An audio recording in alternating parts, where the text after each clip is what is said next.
Hello, I'm back, and so are you.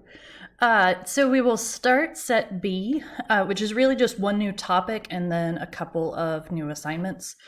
And so all of this stuff it obviously is here on OneNote and the links are there, but also you can find it at that tinyurl.com/RHSABDIG. You can find the links there, or here you can do your work in OneNote or on paper and send me emails. It's all good. So the one new topic for today is dealing with differential equations and proportionality. So when I send this out to you in OneNote, obviously all of those bold things will have links attached to them. There may be one or two videos to go with this. Well, we shall see. But let's go ahead and get to it. So starting off, we're dealing still with differential equations, separable ones. We're just going to set them up based on situations and word problems rather than just being given a differential equation. So before we get into that process, let's take a look at just some terminology here. So for types of proportionality, there really are three types that we're going to deal with, and really only two of those show up super often. So direct proportionality here in red, inverse proportionality in orange, and then varying jointly, which we don't see as much as the other stuff, but it's worth reviewing. So everything in red means the same thing. It's just phrased a little bit differently. I always feel like the second one, y varies directly as x, I always feel like that one's like missing a verb, but that's how we say it, so maybe that's just me. But if y is directly proportional to x, or sometimes people get lazy and they just say proportional, that implies direct. That just means that y is a constant multiple of x. So that k is a constant. Officially, it's called the constant of proportionality, appropriately enough.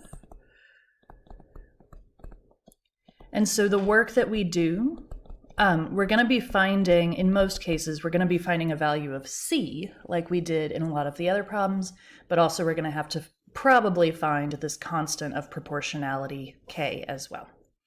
That was my cat sneezing. For inverse proportionality, or being inversely proportional, that means that y is not a constant times x, it's some constant divided by x. Because this way, assuming everything's positive, at least, if x gets bigger, but it's in the denominator, then that makes y get smaller. So they're inversely related in this particular way. Direct proportionality, on the other hand, if everything's positive, if x gets bigger, then y gets bigger as well. That constant of proportionality can be negative, but just a general rule of thumb is what I described there. And then finally, varying jointly, we don't see as much. Something like this would probably be phrased differently, but it couldn't hurt to show it to you. If z varies jointly as x and y, that just means that z is directly proportional, so that's one that we did see,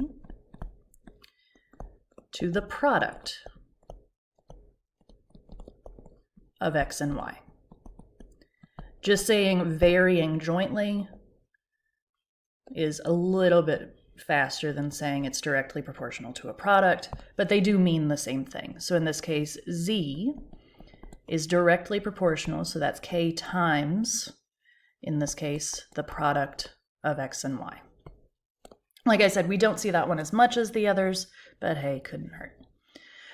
So none of that is calculus. Obviously, there are no derivatives involved, no differential equations, and what we'll do here on this next slide is kind of build toward the calculus that we'll be doing. So first question, as we did on the previous one, pause the video for just a second and try to write the equation that matches maybe those first two equations that you see on the screen. Pause the video, try it, and then unpause me. This says y is directly proportional, so y is a constant times the square of x. That's it. Directly proportional simply says it's a constant, which we don't know, times something else. Y varies inversely with the product of x and 1 minus x. So varying inversely tells me y is a constant divided by the product of x and 1 minus x. But there again, varying inversely is what tipped me off that y was a constant divided by something. Then we start getting a little bit more calculus-y. Y prime. So y prime is directly proportional, so a constant times something, the sum of x and y. And as I often do, I have intentionally made a mistake, but you guys have figured out by this point, that's pretty much always a parentheses issue. So we've got that calculus starting to get more involved. And then down here, just putting it entirely into words, the rate of change of y with respect to x, focusing just on that phrase to get started. The rate of change of y with respect to x is exactly what a derivative is. It's the rate of change of this thing with respect to that thing. And it varies jointly this time, so that's essentially direct proportionality, varies jointly as x and the reciprocal of y. So x and the reciprocal of y, varying jointly with those two things, told me to multiply those together and then do a k times in front rather than a k divided by. Okay. So let's look at a real kind of full differential equation problem. So y changes at a rate that is directly proportional to the square of x. And they're asking us to solve for y equals, so we have to solve it for y. F of x, we have to make sure we have a function. So for our purposes, just no plus or minus. Okay, so let's start again just phrase by phrase. Y changes at a rate. So I want the rate of change of y. And that rate of change is directly proportional, k times the square of x. Okay. At this point, we have a differential equation. It just happens to have a constant already, this k. And after we solve it, another constant is going to show up, a c, and that's fine. We're going to leave it alone for right now. So I'm going to separate these variables because I'm trying to solve this. So I'm going to multiply both sides by dx, as we did for all the other problems. So dy is kx squared dx. So in just one step, I've separated my variables, and I integrate both sides. On the left, really I'm integrating 1 with respect to y, which gives me y. And on the right-hand side, I have a constant multiple, k, and then the x squared gives me a 1/3 x cubed. And remember that plus c just needs to be on one side or the other, it doesn't matter which. And at this point, we have technically answered the question. We solved it for y is by itself. The other side is a function of x, there's no plus or minus. And if you wanted to, k is a constant times another constant. You could say that that's just a different k, x cubed plus c. So you can indicate the other k with a subscript. You can use a new letter, an L, just make sure it doesn't look like a 1, or you can get away with just leaving it as a k, though I think that's confusing, or you could just leave it as a k over 3. Any of those would be completely fine. But what I've written originally is fine as well. Okay. So this one is similar but different in an important way. Instead of saying y changes at a rate that is directly proportional to the square of x, this is now y. And here, just so you know which variables I want you to use, let's do y's and x's rather than y's and t's or y's and thetas or anything weird. So as we did before, pause, see what you can do on your own, and then unpause. Welcome back.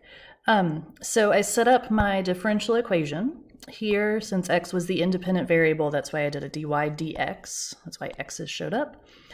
Directly proportional, same as it was in the previous problem just now, to the square of y rather than the square of x. And then I separated my variables. I didn't show all of those steps here, but I multiplied both sides by dx, as we always do. And then because this was a y, I needed to move that over as well, so I multiplied by 1 over y squared, or I divided by y squared if you prefer, and that's how I got here. Then I was ready to integrate. The left-hand side I just rewrote with an exponent so that it looked more like a power function, and then applied the power rule. So the right-hand side, this is something we haven't seen until this topic.